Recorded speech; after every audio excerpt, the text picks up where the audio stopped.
Let's be honest, Helen, Tyler Brennan said, leaning back in his leather chair with that smug smile I'd grown to despise. Women your age just can't keep up with where this industry's headed. Technology moves fast, and frankly, I need people who can adapt. I sat there, my hands folded neatly in my lap, watching this 32-year-old boy who'd never worked a day outside his father's company tell me I was obsolete. 20 years. 20 years I'd given to Nexora Labs, building their operations from the ground up, training every new hire, managing every crisis. And now he was dismissing me like I was some outdated equipment. I completely understand, I said calmly, forcing that practiced smile I'd perfected over decades of dealing with difficult clients. Inside, my heart was pounding, but my voice remained steady. You have to do what you think is best for the company. Tyler's eyebrows shot up slightly. He'd clearly expected an argument, maybe tears. Instead, he got composed agreement from a 56-year-old woman who'd seen enough corporate politics to know when a battle was worth fighting. Well, that's refreshing, he said, shuffling through papers on his desk. I was prepared for this to be more difficult. Most people don't take termination so well. I'm not most people, I replied, standing up and smoothing my navy blazer. When would you like me to finish up my current projects? End of the week should be fine. Human resources will handle the paperwork. He was already looking at his computer screen, dismissing me from his attention, as easily as he'd dismissed me from my job. I walked out of his corner office, past the glass walls that gave him a view of the entire operations floor. The floor I'd designed, optimized, and managed for 2 decades.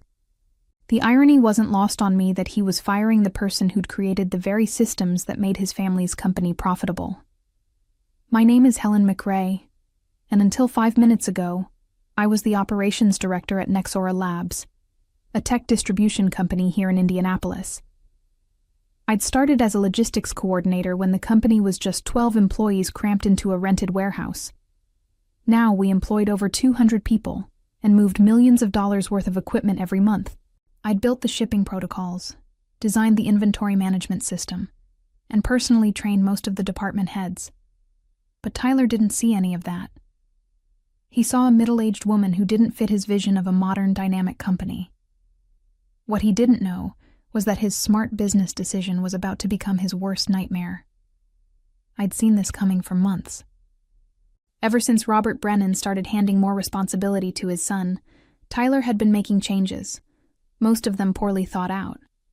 He'd hired a bunch of recent graduates with impressive degrees, but no practical experience, convinced that youth automatically meant innovation. The truth was, I'd been quietly consulting with Veltrix Optics for the past 6 months. James Morrison, their operations vice president, had been trying to recruit me for 3 years. Every time Nexora Labs landed a major contract or streamlined a process that impressed the industry, James would call. Helen, we need someone with your expertise, he'd say. Name your price. I'd always declined, loyal to Robert Brennan, who'd given me my first real opportunity in logistics. But loyalty was a two-way street, and watching his son systematically disrespect the people who'd built the company was wearing my patience thin. The morning of my termination, I'd already been scheduled to have lunch with James. What Tyler intended as my farewell meeting had just become my final interview. You're free, James said, grinning as we sat in the quiet corner booth at Romano's downtown. When can you start? Monday, I replied, surprising him. But there's something you should know. I designed every operational system at Nexora. The shipping routes, vendor relationships, inventory protocols, all of it runs through processes I created. James leaned forward, his expression sharpening. Are you saying what I think you're saying? I'm saying that Tyler Brennan just fired the only person who truly understands how his company operates. And I documented everything.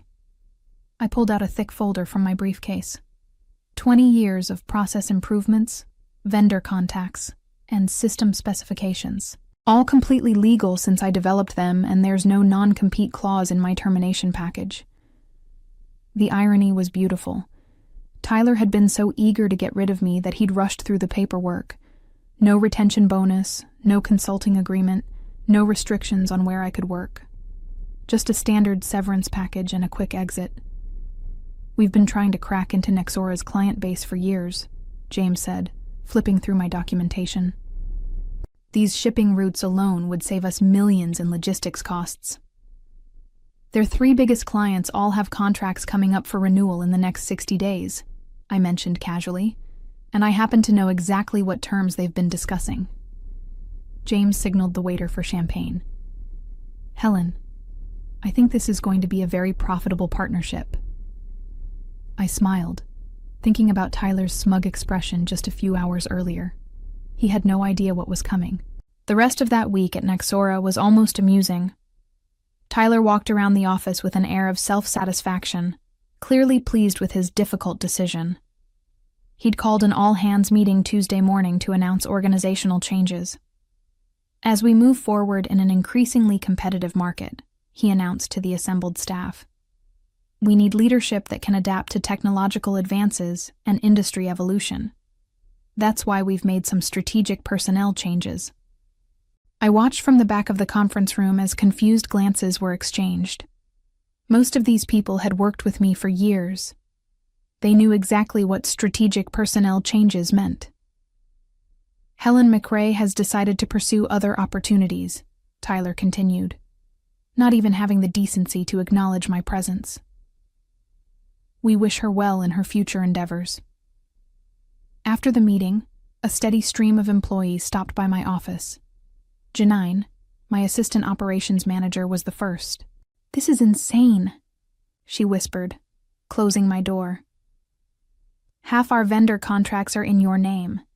The shipping software was your design. How does he expect us to manage without you?" "You'll figure it out," I said diplomatically, continuing to pack my personal items. Tyler seems confident in his new direction. What I didn't tell Janine was that I'd spent Monday and Tuesday meticulously documenting every password, every vendor contact, every process detail, and emailing it all to my personal account. Not theft, just backup documentation of my own work. After 20 years, I knew which systems would be the first to break down. By Wednesday, I'd already started consulting remotely for Veltrix Optics. James had arranged for me to begin immediately, and we were moving fast. Their legal team had reviewed everything, confirming that my termination package included no restrictions on sharing industry knowledge I'd developed independently. Thursday morning, I made 3 phone calls. The first was to Patricia Holmes at Westell Distribution, our biggest client. Patricia and I had worked together for 8 years, and she'd always made it clear that her loyalty was to me personally, not to Nexora Labs. "Helen, I heard rumors you were leaving," Patricia said when I called. "Please tell me it's not true." "I'm afraid it is." Tyler Brennan felt the company needed younger leadership. There was a long pause. "That boy has no idea what he's lost. You've saved us millions in efficiency improvements over the years." "Well, I'm joining Veltrix Optics now. If you ever want to explore alternatives to your current distribution arrangement, send me a proposal," Patricia said immediately. "Westell is always interested in working with professionals who understand our needs." The second call went to Gerald Perkins at Microsystems Corp. The third, to Andrea Sullivan at Tech Solutions Plus. Both conversations followed the same pattern. By Thursday afternoon, Tyler's strategic personnel change had just cost Nexora Labs their 3 largest clients, and he didn't even know it yet. Friday morning arrived with deceptive calm. I was scheduled to finish my last day at Nexora, cleaning out my office, and supposedly transferring my responsibilities to Tyler's new operations manager, a 28-year-old named Bradley Brown with an MBA and exactly 0 experience in logistics distribution. Tyler had hired Bradley straight from graduate school, convinced that fresh thinking would revolutionize their operations. What Tyler didn't understand was that logistics wasn't about revolutionary thinking. It was about relationships, experience, and understanding the 1,000 little details that kept complex systems running smoothly. I arrived early, as I always had, and found Bradley already at his desk, frantically scrolling through spreadsheets on his computer.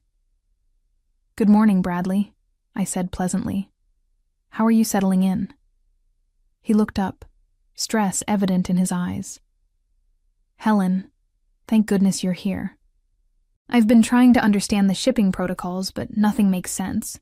The software seems to be crashing every time I try to generate a route optimization report." I nodded sympathetically. "The system can be temperamental.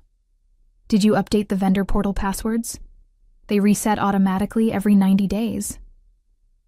Vendor portal? Bradley looked confused. Tyler didn't mention anything about vendor portals. Oh. I paused, letting the implications sink in. Well, there are 17 different vendor systems that need to be synchronized for the routing software to work properly.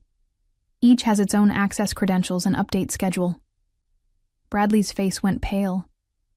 Could you walk me through it? I'd love to help, I said, glancing at my watch. But I'm actually due at Human Resources in 10 minutes to finalize my departure paperwork. And then I have a lunch appointment.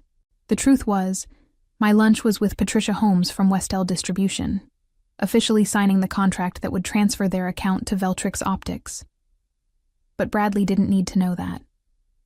I spent the next hour in HR, going through the standard exit interview process. When they asked if I had any concerns about the transition, I smiled politely and said that Tyler seemed very confident in his new direction. Just as I was gathering my final belongings, my desk phone rang one last time. Helen McRae, Operations Director, I answered out of habit. Helen, it's Gerald Perkins at Microsystems. I need to discuss our contract renewal. Of course, Gerald. What can I help you with? Well, I got a very interesting call from Veltrix Optics this morning. They presented some compelling alternatives to our current arrangement. Before I make any decisions, I wanted to speak with you directly. I could see Tyler through his glass office wall, on a phone call of his own, gesturing animatedly. He looked pleased about something. I appreciate that, Gerald. But as of today, I'm no longer with Nexora Labs. You'd need to speak with Tyler Brennan about any account concerns. That's exactly what I was afraid of, Gerald sighed. Helen, you've been our primary contact for 6 years. You know our needs, our timeline constraints, our budget parameters. Frankly, we're not comfortable working with anyone else. I understand completely. Business relationships are built on trust and experience. Where are you going? Because wherever it is, Microsystems Corp would be very interested in following you there. I looked across the office at Tyler, who was still on his phone call, probably telling someone about his brilliant strategic decisions. I'll be working with Veltrix Optics starting Monday, I said. James Morrison is their operations vice president. Very professional organization. Perfect. Have James call me Monday morning. We'll want to discuss transitioning our account. As I hung up, I noticed Tyler's phone call had ended. He was staring at his computer screen with a frown, clicking furiously at something that apparently wasn't working. The real fun was just beginning. Monday morning brought the first wave of panic. I was settling into my new office at Veltrix Optics when my old cell phone started buzzing with missed calls from Nexora Labs. 7 calls in the first hour, all from different numbers. James Morrison knocked on my door around 9 a.m., grinning like he'd won the lottery. 3 contracts, he said, holding up a folder. Westell, Microsystems, and Tech Solutions Plus all signed with us this morning. Combined value, $12 million annually. That's wonderful, I replied, though I felt a small pang of something, not quite guilt, but recognition of what this meant for my former colleagues. Tyler Brennan called our main line 4 times in the last hour, James continued. Apparently their shipping system crashed this morning, and none of their vendor portals are responding. I nodded thoughtfully. The quarterly authentication update probably triggered. All vendor passwords reset simultaneously on the first Monday of every quarter. It's built into the security protocol. And Tyler doesn't know this? Tyler doesn't know most things about operations. He assumed it was all automated. I pulled up the new client files on my computer. Have our logistics team schedule installation meetings with the new accounts. I'll want to do site surveys to optimize their delivery protocols. What I didn't mention was that those vendor passwords weren't just randomly generated. I'd designed the system myself, with access codes that followed a pattern only I knew. Tyler could eventually figure it out, but it would take time his clients didn't have. My personal phone rang again. This time, the caller ID showed Robert Brennan, Tyler's father, and the actual owner of Nexora Labs. Mr. Brennan? I answered formally. Helen? What the hell is going on? Robert's voice was strained. Tyler tells me you left Friday, and now our whole system is down. 3 of our biggest clients called this morning threatening to cancel their contracts.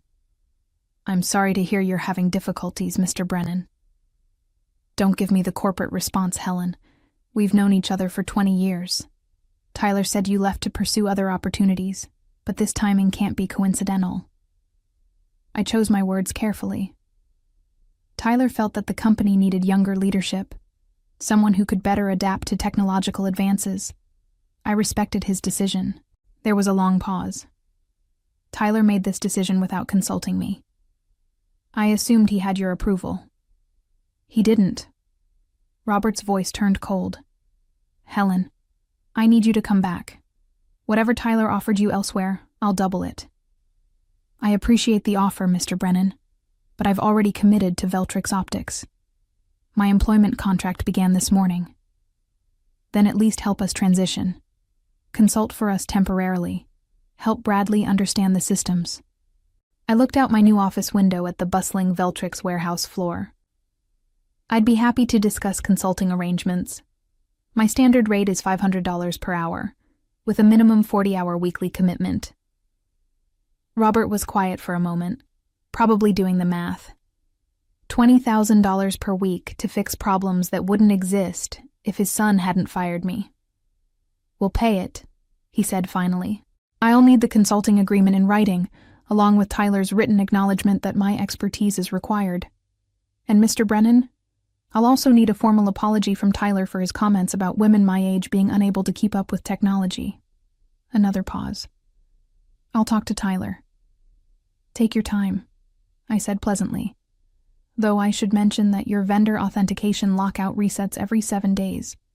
If the passwords aren't updated by next Monday, you'll lose access to your primary shipping partners entirely. I hung up and returned to my new client files, feeling a satisfaction I hadn't experienced in years. Tuesday brought escalation. Tyler himself called my personal phone at 7 a.m., waking me from a peaceful sleep in my new routine. I let it go to voicemail, then listened to his message while making coffee. Helen, this is Tyler Brennan. I think there's been some kind of misunderstanding. We need to talk about the operational transition immediately. Our systems are experiencing technical difficulties, and Bradley needs your assistance to resolve some authentication issues. No apology. No acknowledgement that he'd fired me 4 days earlier with condescending remarks about my age and capabilities. Just demands for my help now that his strategic personnel changes were backfiring. I deleted the message and drove to Veltrix Optics, where my new team was already implementing efficiency improvements for our 3 new major clients. Around 10 a.m., James knocked on my door again, this time looking concerned. Robert Brennan is in our lobby, he said. He's asking to speak with you personally. Says it's urgent. Send him up, I replied, saving my work. This should be interesting. Robert Brennan walked into my office looking like he'd aged 5 years in 4 days. His usually perfect silver hair was disheveled, and his expensive suit was wrinkled. He sat down heavily in the chair across from my desk. Helen, I owe you an apology, he began. Tyler told me he'd discussed your departure with you weeks ago, that it was a mutual decision based on your desire to explore new opportunities. That's not exactly how it happened, I said quietly. I know that now. I had a very enlightening conversation with Janine yesterday. She told me what Tyler actually said to you. Robert's jaw tightened. His comments about your age and capabilities were completely inappropriate and absolutely not reflective of this company's values. I appreciate you saying that, Mr. Brennan. Helen, I built Nexora Labs from nothing, and you helped me grow it into what it became. Firing you wasn't just wrong, it was business suicide. Tyler is young and inexperienced. He made a terrible mistake. I leaned back in my chair, studying the man who'd given me my first real opportunity in logistics management. What exactly are you asking me, Mr. Brennan? Come back. Full restoration of your position, 20% salary increase, and Tyler will report to you instead of the other way around. The offer was tempting. But I thought about Tyler's smug expression when he'd dismissed me, his casual assumption that women my age were obsolete. That's very generous, I said. But I'm quite happy here at Veltrix Optics. They value experience and institutional knowledge. Robert's shoulders sagged. Then at least help us salvage what we can. Our vendor relationships are destroyed. The shipping software is completely locked out. Bradley doesn't even know where to begin. I told you my consulting rate yesterday. $500 per hour, 40 hours minimum, I remember. He pulled out a contract from his briefcase. I had our legal team draft this last night. I reviewed the document carefully. It was comprehensive and expensive. But there was something missing. Where's Tyler's written apology? I asked. Robert winced. He's resistant to putting anything in writing. Legal liability concerns. Then I'm afraid we don't have a consulting agreement. I slid the contract back across my desk. Mr. Brennan, Tyler didn't just fire me inappropriately. He did it with discrimination and disrespect. If he wants my help fixing his mistakes, he needs to acknowledge them publicly. Helen, please. The company is hemorrhaging money every day this continues. Then Tyler better start learning about vendor authentication protocols, I said, standing up. I have a client meeting to prepare for. Wednesday afternoon brought the moment I'd been quietly anticipating. Tyler Brennan walked into the Veltrix Optics lobby, his usual arrogance replaced by barely concealed desperation. James Morrison called my office to warn me he was coming up. Send him in, I said, arranging the files on my desk. And James? Leave my door open. Tyler entered my office like a man walking to his execution. His confident swagger was gone, replaced by the nervous energy of someone whose carefully constructed world was collapsing. Helen, he said, attempting his old authoritative tone. We need to discuss this situation. Please, sit down, I replied pleasantly, gesturing to the chair across from my desk. How can Veltrix Optics help you today? His face flushed at the deliberate formality. Cut the corporate speak, Helen. You know exactly why I'm here. I'm afraid I don't. Could you be more specific? Tyler's composure cracked slightly. The vendor systems, the client contracts, the shipping protocols. You designed all of it, and now it's falling apart. We both know this isn't coincidental. You're absolutely right, I said, leaning forward. I did design those systems. Over 20 years of work, actually. And you fired me because women my age can't keep up with technology. That's not... He started to protest. Let me finish, I interrupted, my voice remaining calm but firm. You dismissed me without consultation, without transition planning, and with discriminatory language. You assumed that innovation meant throwing away institutional knowledge. Tyler shifted uncomfortably in his chair. Look, maybe I was hasty. Maybe I didn't fully appreciate your contributions. Maybe, I smiled. Tyler, in 4 days you've lost 3 major clients worth $12 million annually. Your shipping system is locked out until next Monday. Your new operations manager is having panic attacks trying to understand processes that took me 2 decades to develop. So help us, he said desperately. Name your price. I leaned back in my chair, savoring the moment. My price is simple. A written apology acknowledging your discriminatory comments and your mistake in terminating me. Posted publicly to the company website and sent to every vendor and client. His eyes widened. That's career suicide. Perhaps, I replied, but it's also accountability. Thursday morning brought the collapse I'd been orchestrating since Monday. James Morrison burst into my office with barely contained excitement, holding his phone and a stack of reports. "Helen, you need to see this," he said, spreading documents across my desk. Nixora Labs just lost their primary shipping contract with Continental Express. Their delivery network is completely shut down. I reviewed the termination notice with professional interest. Continental Express had been Nixora's backbone shipping partner for 15 years, a relationship I'd personally negotiated and maintained. Without them, Nixora couldn't fulfill any client orders. "There's more," James continued. "Bradley Brown submitted his resignation this morning, effective immediately. He sent a company-wide email saying the position was beyond his capabilities." "That's unfortunate," I replied, though I wasn't surprised. Bradley was a smart young man who'd realized he was being set up to fail in a position that required decades of experience. My phone rang, displaying Robert Brennan's number again. "Helen, please." Robert's voice was hoarse when I answered. "Tyler will issue the apology. Written, public, whatever you want. We just need you to help us salvage what's left." "It's too late for that, Mr. Brennan," I said gently. "Continental Express terminated your shipping agreement this morning. Without them, you can't fulfill orders for any remaining clients." There was a long silence. "How did you know about Continental?" "Because Patricia Holmes at Westell Distribution is on their board of directors. When she told them about Tyler's management style and discriminatory practices, they decided they didn't want to work with companies that treated experienced professionals that way." "This will destroy us," Robert whispered. "Yes," I agreed. "It probably will. Tyler made a choice last Friday. Now he gets to live with the consequences." I hung up and returned to my work, helping Veltrix Optics integrate 3 major new clients into their expanding network.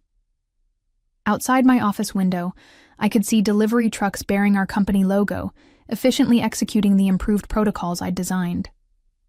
The future looked very bright indeed, and I was finally working for people who understood that experience and wisdom were assets, not liabilities. Looking back on those pivotal days, I realized that Tyler's attempt to discard me had actually freed me to flourish in ways I never imagined possible. And his downfall served as a powerful reminder that respect and experience should never be undervalued.